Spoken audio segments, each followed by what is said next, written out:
उद्योग व्यवसायी संस्थाका अध्यक्षज्यू र नेपाल सरकारका उच्च पदस्थ कर्मचारीज्यूहरू, आयोजक संस्थाका पदाधिकारीज्यूहरू, व्यवसायी मित्रहरू, पत्रकार मित्रहरू, यहाँ उपस्थित सम्पूर्ण भद्र महिला तथा सज्जनवृन्दमा मेरो हार्दिक नमस्कार स्वीकार्नुहोस्।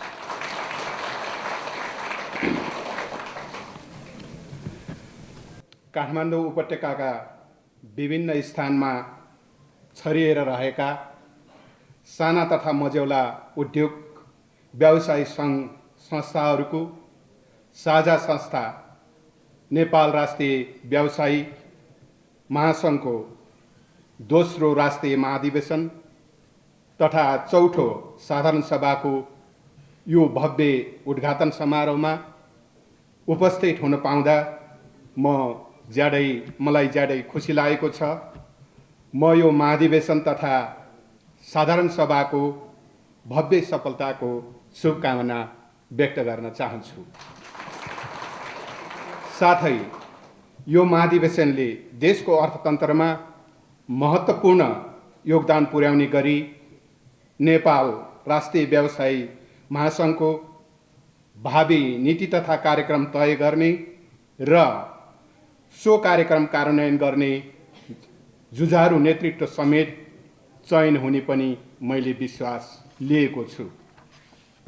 भद्र महिला तथा सज्जनवृन्द, हामीले 7 दशक लामो समय राजनीतिक क्रान्तिमा बितायौँ, अर्थात् हामी हाम्रो शासन व्यवस्था परिवर्तनका लागि निरन्तर लड्यौँ। विभिन्न कालखण्डका क्रान्ति तथा आन्दोलन, 10 वर्षे जनयुद्ध र 62-63 को ऐतिहासिक जनआन्दोलनसम्म आउँदा राजनीतिक क्रान्ति मूल रूपमा सम्पन्न भएको छ।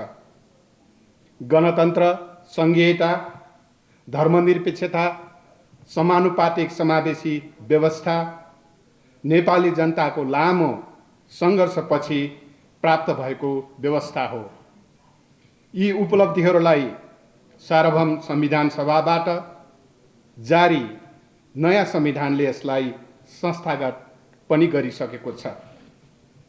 राजनीतिक क्रान्ति सम्पन्न भएको 16 वर्ष, गणतन्त्र स्थापना भएको 13 वर्ष र नयाँ संविधान जारी भएको 6 वर्ष पुरा हुँदा राजनीतिक रूपमा नेपाली जनता अधिकार सम्पन्न भएका छन्।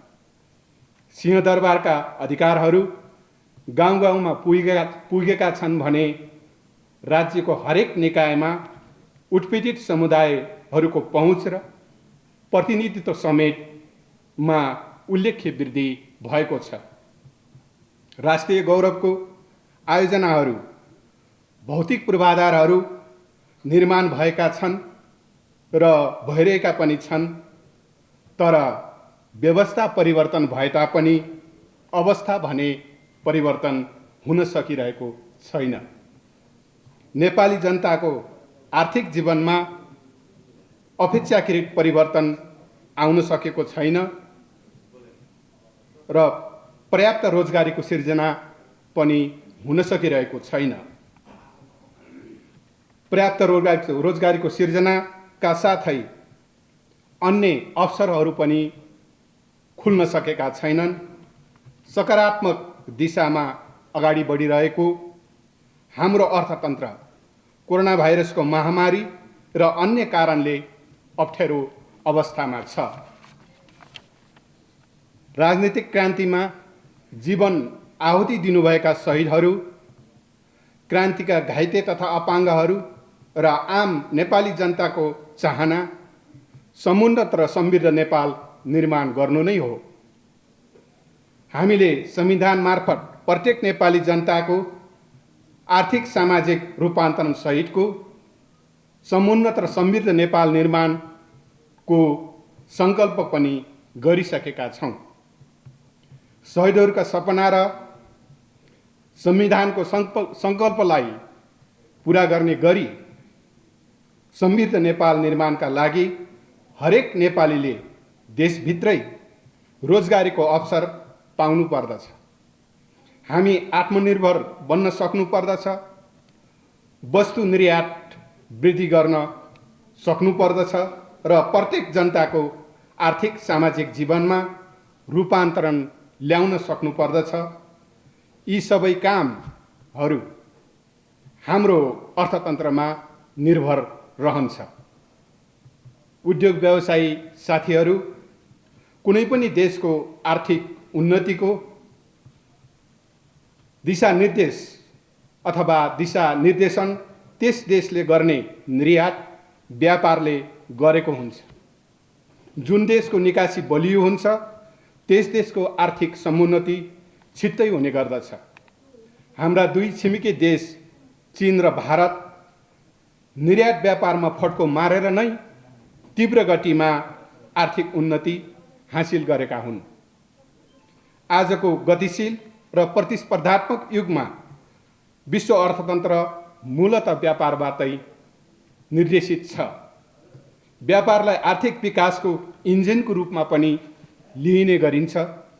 व्यापार र आर्थिक वृद्धि दर बीच गहिरो सम्बन्ध हुने भएकोले विश्वका अधिकांश उदयमान राष्ट्रहरूले व्यापारलाई नै आफ्नो अर्थतन्त्रको मुख्य मेरुदण्ड बनाएका छन्।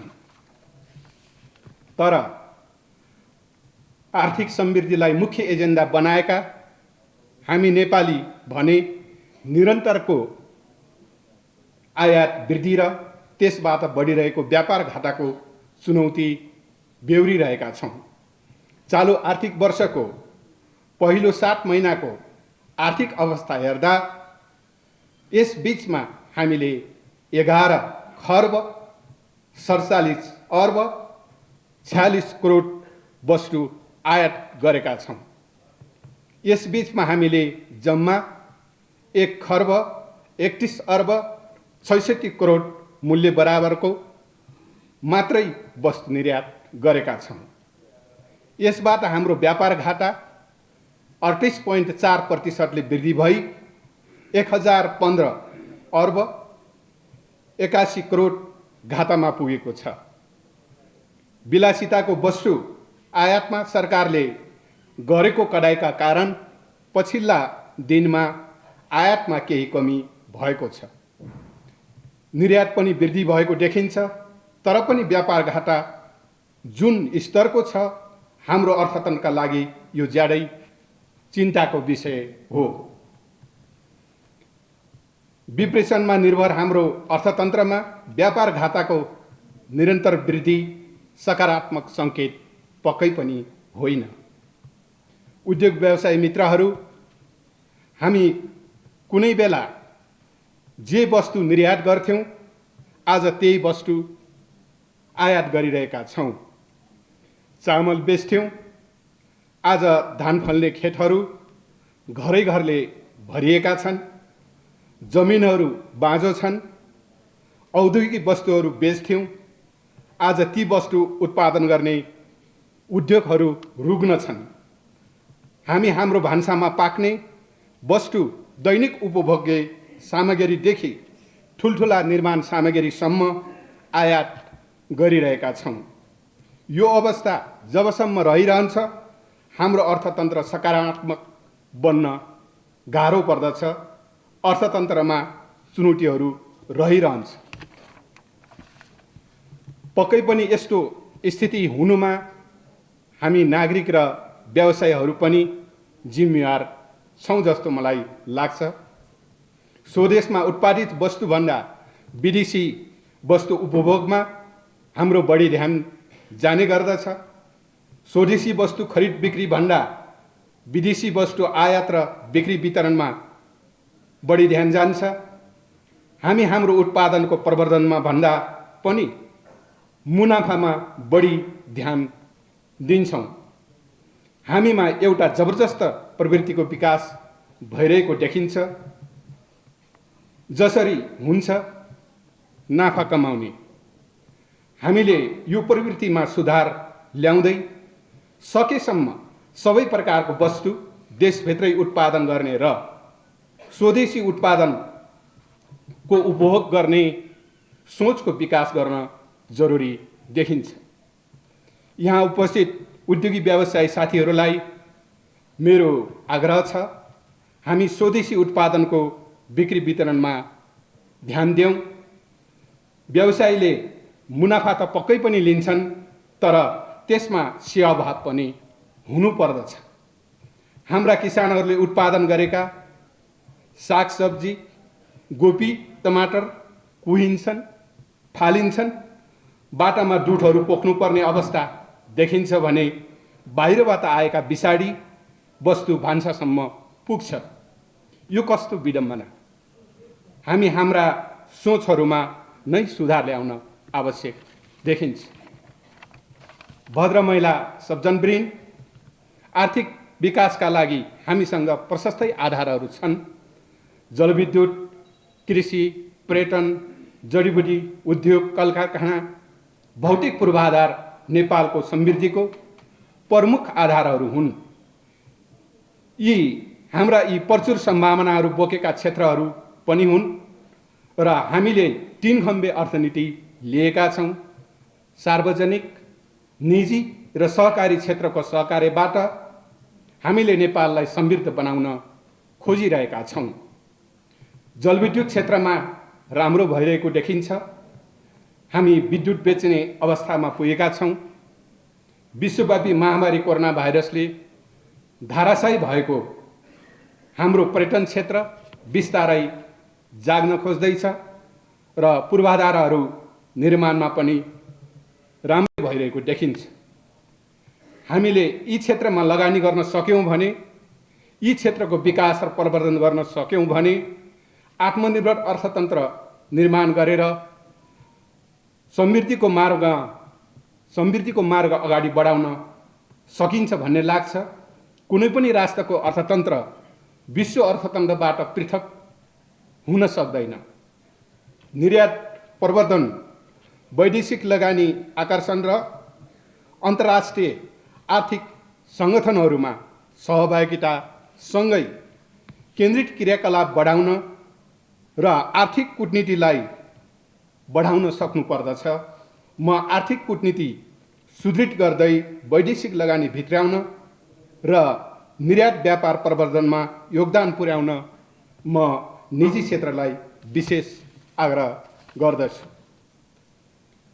मैले कता कता सुन्ने गरेको छु, श्रीलङ्काको अवस्था देखेर नेपालमा पनि त्यस्तै हुने त होइन भनेर केही नेपालका पुँजीपतिहरू पनि तर्सिएर विदेशतिर लगानी गर्ने सोच बनाइरहनु भएको छ अरे। पुँजी देश बाहिर लैजाने वातावरण बनाउँदै हुनुहुन्छ अरे। यदि त्यसो हो भने यो दुःखद कुरा हो। लगानी भित्र्याउनुको सट्टा नेपालमा भएको पुँजीलाई पनि बाहिर लान खोज्नु पक्कै पनि राम्रो होइन। यस्तो सोचले देशलाई अप्ठ्यारो अवस्थामा अवश्य पुर्याउँछ। कृपया नेपालका पुँजीपतिज्यूहरूले त्यसो नगरिदिन म आग्रह गर्दछु र यसबारेमा सरकारले बेलैमा त्यसो नहुनबाट रोक्न विशेष ध्यान केन्द्रित गर्नेछ भन्ने पनि मेरो विश्वास छ। मुलुक समृद्ध भए हामी सबै समृद्ध बन्छौँ। धनी झन धनी बन्ने, गरिब झन गरिब हुने समृद्धि हामीले चाहेका होइनौँ। सबै नेपाली धनी हुने समृद्धि हामी सबैले चाहेका छौँ। अर्थात् सबै नेपालीहरू समृद्ध हुनुपर्दछ। मलाई विश्वास छ यहाँहरूको यो महाधिवेशन तथा साधारण सभा यस विषयमा गम्भीर विचार विमर्शन अवश्य गर्नेछ।